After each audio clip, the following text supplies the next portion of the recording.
Jesus was born in Bethlehem in Judea, during the reign of King Herod.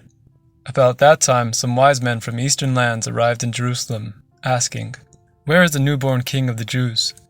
We saw his star as it rose, and we have come to worship him." King Herod was deeply disturbed when he heard this, as was everyone in Jerusalem. He called a meeting of the leading priests and teachers of religious law and asked, "Where is the Messiah supposed to be born?" "In Bethlehem, in Judea," they said, "for this is what the prophet wrote. And you, O Bethlehem, in the land of Judah, are not the least among the ruling cities of Judah, for a ruler will come from you, who will be the shepherd for my people Israel."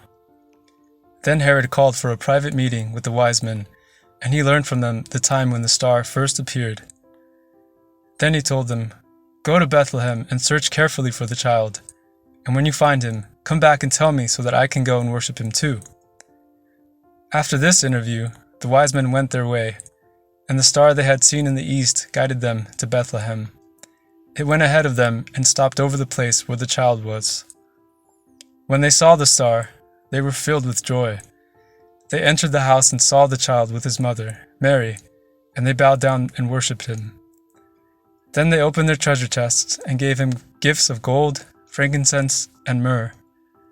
When it was time to leave, they returned to their own country by another route, for God had warned them in a dream not to return to Herod. After the wise men were gone, an angel of the Lord appeared to Joseph in a dream. "Get up, flee to Egypt with the child and his mother," the angel said.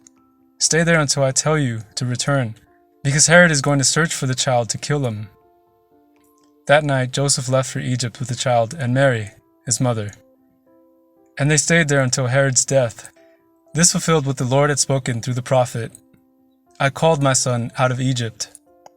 Herod was furious when he learned that the wise men had outwitted him.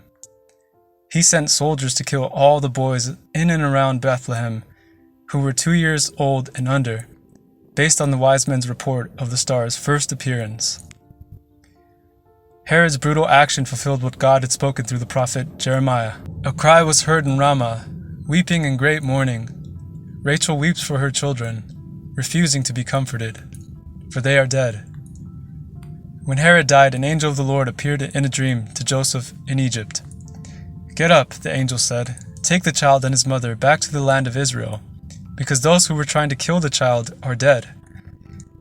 So Joseph got up and returned to the land of Israel with Jesus and his mother. But when he learned that the new ruler of Judea was Herod's son, Archelaus, he was afraid to go there. Then, after being warned in a dream, he left for the region of Galilee. So the family went and lived in a town called Nazareth. This fulfilled what the prophets had said, "He will be called a Nazarene."